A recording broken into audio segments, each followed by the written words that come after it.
Hello hi, എല്ലാവർക്കും mind സെറ്റിൻ്റെ പുതിയൊരു വീഡിയോയിലേക്ക് സ്വാഗതം. അപ്പോൾ ഇന്നത്തെ വീഡിയോയിൽ നമ്മൾ ICSE 8ാം ക്ലാസ്സുകാരുടെ പോർഷൻസ് വെച്ച് തുടങ്ങുകയാണ്. നമ്മൾ കുറേ നാളായി വീഡിയോ എടുത്തിട്ട്. അപ്പോൾ നമുക്ക് എന്തായാലും വീഡിയോയിലേക്ക് കിടക്കാം.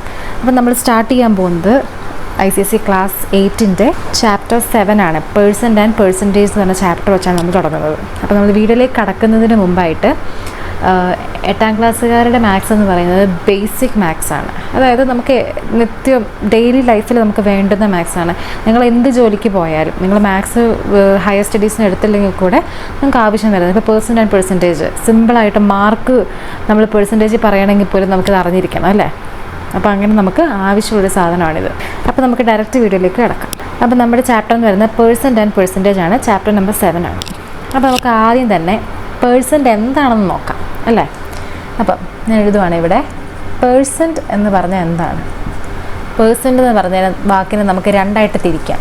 പെർ എന്നും സെൻറ്റ് എന്നും തിരിക്കാം. ഇതിലെ പെർ എന്ന് വെച്ചാൽ എവരി എന്നാണ് അർത്ഥം. സെൻറ്റ് എന്ന് വെച്ചാൽ 100 എന്നാണ് അർത്ഥം.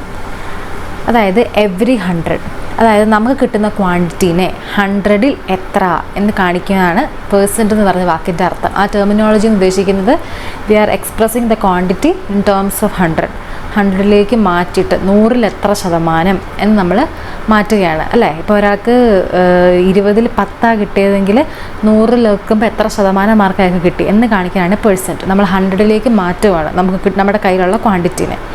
ഓക്കെ, ഇനി നമുക്ക് അടുത്തത് പേഴ്സൻറ്റേജ് എന്താണെന്ന് നോക്കാം. പേഴ്സൻറ്റേജ് എന്ന് പറയുന്നത് ഒരു ഫ്രാക്ഷനെയാണ്. ഇപ്പോൾ ഉദാഹരണത്തിന് x/y എന്ന് പറഞ്ഞൊരു ഫ്രാക്ഷനെയാണ് പേഴ്സൻറ്റേജ് എന്നുകൊണ്ട് ഉദ്ദേശിക്കുന്നത്. അതിൻ്റെ ഇമ്പോർട്ടൻസ് എന്താണെന്ന് വെച്ചിട്ടുണ്ടെങ്കിൽ ഈ ഫ്രാക്ഷൻ്റെ y എന്ന് പറയുന്നത് 100 ആയിരിക്കും. ഇപ്പോൾ എക്സാമ്പിൾ എന്ന് പറഞ്ഞിട്ടുണ്ടെങ്കിൽ 8/100 എന്നുള്ളതിനെ എനിക്ക് 8% എന്ന് വിളിക്കാം.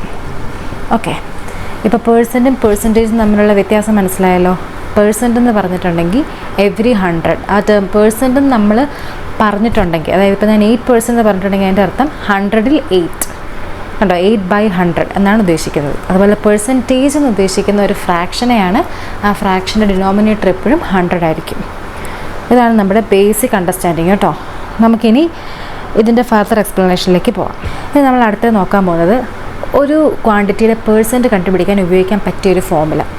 അപ്പം ഞാൻ നിങ്ങളോട് പറയുന്നത് എപ്പോഴും ഒരൊറ്റ ഫോർമുല പഠിച്ച് വെച്ചാൽ മതി. നമുക്ക് അതിൻ്റെ അകത്തുനിന്ന് തന്നെ ബാക്കി കാര്യങ്ങളൊക്കെ കണ്ടുപിടിക്കാം. ഇപ്പോൾ ഉദാഹരണത്തിന് x/y എന്ന് പറഞ്ഞൊരു ഫ്രാക്ഷൻ, ആ ഫ്രാക്ഷൻ്റെ പേഴ്സൻറ്റേജ് കണ്ടുപിടിക്കണമെങ്കിൽ അതിനെ ഇൻറ്റു 100 ചെയ്താൽ മതി. അപ്പോൾ എനിക്കൊരു പേഴ്സൻറ്റേജ് കിട്ടും. നമുക്ക് ആ പേഴ്സൻറ്റേജിനെ Z എന്ന് വിളിക്കാം കേട്ടോ. ഉദാഹരണത്തിന് Z%. ഇതാണ് നമ്മുടെ ബേസിക് ഫോർമുല. ഈ ഫോർമുല നിങ്ങളെല്ലാവരും പഠിച്ചിരിക്കണം. ഇത് നമുക്കിതിൻ്റെ ഒരു എക്സാമ്പിൾ ചെയ്ത് നോക്കാം. ഇപ്പം ഞാൻ എൻ്റെ ഫ്രാക്ഷൻ 2/5 ആണെന്ന് വെച്ചോ. അപ്പോൾ അതിൻ്റെ പേഴ്സൻറ്റേജ് കണ്ടുപിടിക്കണമെങ്കിൽ എന്ത് ചെയ്താൽ മതി? 2/5 ഇൻറ്റു 100 ചെയ്താൽ മതി. വിച്ച് ഈസ് ഈക്വൽ ടു, ഞാൻ ഇവിടെ ക്യാൻസലേഷൻ ചെയ്യുമ്പം 5 വെച്ച് ചെയ്യുമ്പോൾ 5 1s are 5 വരും, 5 2s are 10 വന്നു, 0 ഇവിടെ ആഡ് ചെയ്തു. അപ്പോൾ 20 ഇൻറ്റു 2 അല്ലേ, 22 എന്ന് പറയുന്നത് 40% എന്ന് കിട്ടി. കണ്ടോ, ഇവിടെ എക്സിന് പകരം ഞാൻ 2 ഇട്ടു, വൈക്ക് പകരം ഞാൻ 5 വന്നു, into 100 equal to Z%. Z ആണ് ഇവിടെ 40. അപ്പോൾ ഇതാണ് നമ്മുടെ ബേസിക് ഫോർമുല. അപ്പോൾ നമ്മുടെ കയ്യിലൊരു ഫ്രാക്ഷൻ x/y ഉണ്ടെങ്കിൽ അതിനെ ഇൻറ്റു 100 ചെയ്താൽ നമുക്ക് പേഴ്സൻറ്റേജ് കിട്ടും. ഓക്കെ, ഇനി നമുക്ക് തന്നിരിക്കുന്ന ക്വസ്റ്റ്യനിൽ നമ്മൾ ന്യൂമറേറ്റർ അതായത് x കണ്ടുപിടിക്കണം, ഡിനോമിനേറ്റർ അതായത് y കണ്ടുപിടിക്കണം.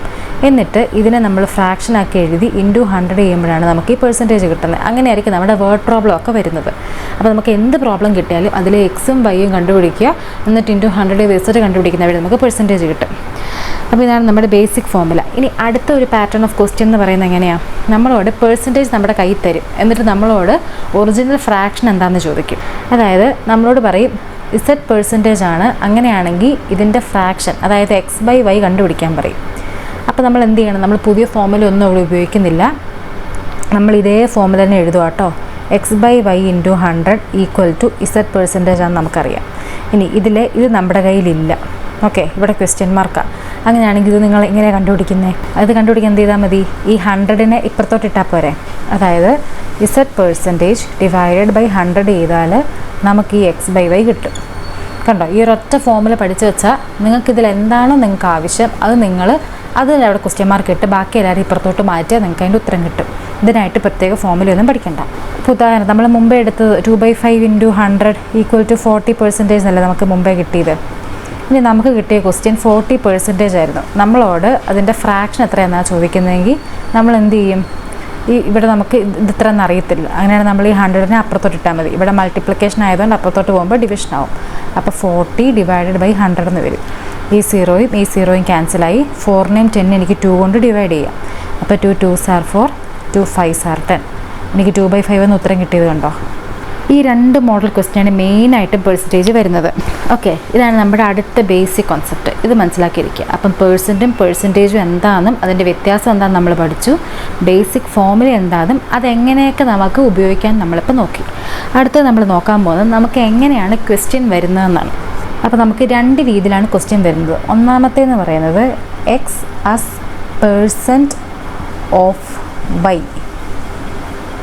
ഇതാണ് ഒന്നാമത്തെ രീതി കേട്ടോ. അതായത് നിങ്ങളുടെ ക്വസ്റ്റ്യൻ പേപ്പറിൽ ഇങ്ങനെ കാണും എക്സ് ആസ് % ഓഫ് വൈ.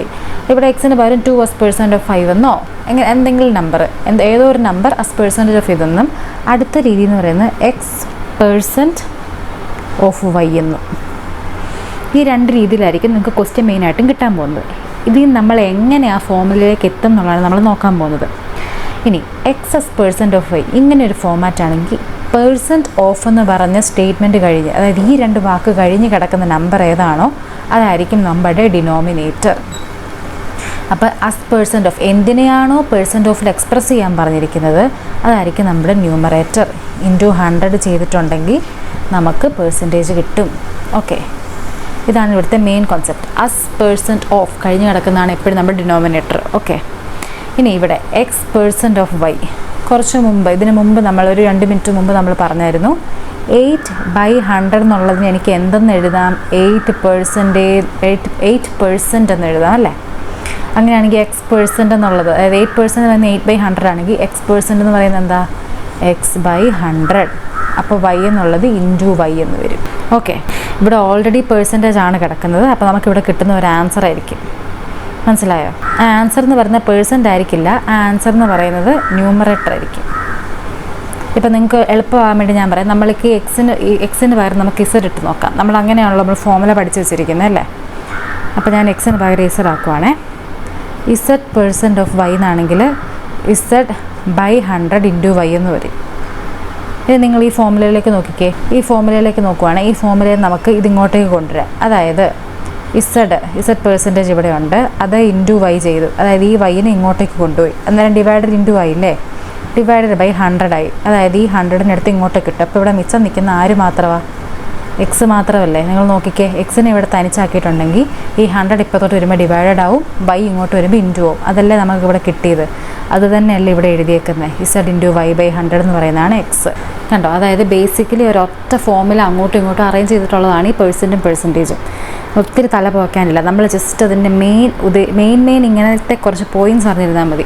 അതായത് എക്സ് % ഓഫ് വൈ എന്ന് പറഞ്ഞിട്ടുണ്ടെങ്കിൽ ഓഫ് കഴിഞ്ഞുള്ള സാധനമാണ് ഡിനോമിനേറ്റർ, അപ്പം മറ്റേ സാധനമാണ് ന്യൂമറേറ്റർ. % എന്ന് പറഞ്ഞ സൈൻ ഇവിടെ കിടപ്പുമില്ല. അപ്പോൾ നിങ്ങളത് % ആണോന്ന് സംശയിക്കേണ്ട ആവശ്യമില്ല. അപ്പോൾ x/y × 100 നമുക്ക് പെർസെൻറ്റേജ് കിട്ടും. രണ്ടാമത്തേന്ന് പറഞ്ഞാൽ x% എന്ന് വൃത്തിക്ക് പറഞ്ഞിട്ടുണ്ട്. പെർസെൻറ്റേജ് പറഞ്ഞിട്ടുണ്ടെങ്കിൽ ആ നമ്പർ /100 ആണ്. × y ചെയ്താൽ നമുക്ക് ന്യൂമറേറ്റർ കിട്ടും. ഇതാണ് അടുത്ത 2 മെയിൻ കൺസെപ്റ്റ് നമ്മൾ അറിഞ്ഞിരിക്കേണ്ടത് കേട്ടോ. ഇനി അടുത്ത് നമ്മൾ നോക്കാൻ പോകുന്നത് ഇൻക്രീസ് %, ഡിക്രീസ് % എന്ന് പറയുന്ന 2 ടെർമിനോളജീസാണ്. അപ്പോൾ നമ്മൾ ആദ്യം നോക്കാൻ പോകുന്നത് ഇൻക്രീസ് % ആണ്. ഇൻക്രീസ് %. ഇത് ഞാനൊരു ഉദാഹരണ സഹിതം പറഞ്ഞുതരാവേ. അതായത് ആദ്യം ഒരു പേന ഞാൻ വാങ്ങിച്ചപ്പം ആ പേനയ്ക്ക് 10 രൂപയായിരുന്നു. പിന്നെ ഞാൻ കുറേ നാൾ കഴിഞ്ഞ് ആ പേന വാങ്ങാനായി സെയിം കടയിൽ ചെന്നപ്പം ആ പേനയുടെ പൈസ 15 രൂപയായി.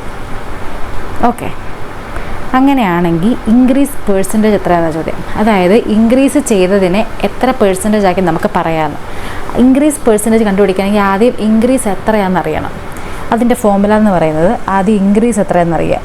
ഇൻക്രീസ് ഇൻ ക്വാണ്ടിറ്റി, അതായത് ആ ക്വാണ്ടിറ്റിയിലുള്ള increase divided by original quantity. അതായത് ശരിക്കും എത്രയായിരുന്നു, ഇത്രയാണല്ലോ കൂടിയത്, അപ്പോൾ ശരിക്കും ഇത്രയത്തിൽ നിന്നാണല്ലോ ഇത്രയും കൂടിയത്, × 100 ചെയ്താൽ മതി. ഇതാണ് നമ്മുടെ ഫോർമുല. നമുക്കിവിടെ ഇതൊന്ന് അപ്ലൈ ചെയ്ത് നോക്കാം. ഇവിടെ ഇൻക്രീസ് ഇൻ ക്വാണ്ടിറ്റി എത്രയാണ്? 10 15 ആയെങ്കിൽ 15ഉം 10ഉം തമ്മിലുള്ള ഡിഫറൻസ് എത്രയാണ്? 5 അല്ലേ. ഇവിടെ അങ്ങനെ തന്നെ എഴുതാം കേട്ടോ. 10/50. ഇവിടെ നമുക്ക് സൈനിൻ്റെ പ്രശ്നമല്ല, അതുകൊണ്ട് ഞാനിതിങ്ങനെ ഇടുവാണേ. അതായത് ഇവിടെ നിങ്ങൾ 10 - 15 ചെയ്താലും 50 - 10 ചെയ്താലും നമ്മൾ 5 എന്ന് എഴുതാൻ പോകുന്നുള്ളൂ. പ്ലസ് മൈനസ് ഇവിടെ ഇല്ല, കാരണം ഇവിടെ കൂടിയതിൻ്റെ ശതമാനം മാത്രം പറഞ്ഞാൽ മതി. പെർസെൻറ്റേജിൽ പ്ലസും മൈനസും ഒന്നുമില്ല. അപ്പോൾ 15 - 10 ഡിവൈഡ് ബൈ ഒറിജിനൽ ക്വാണ്ടിറ്റി 10 × 100 വരും, വിച്ച് ഈസ് ഈക്വൽ ടു 15 - 10 എത്രയാണ്? 5 ഡിവൈഡഡ് ബൈ 10 × 100 വന്നു. ഇതും ക്യാൻസലായി. മിച്ചം 5 × 10 50% നമുക്ക് ആൻസർ കിട്ടി. ഇതുപോലെ തന്നെ നമുക്ക് ഡിക്രീസ് പെർസെൻറ്റേജ് കണ്ടുപിടിക്കാം.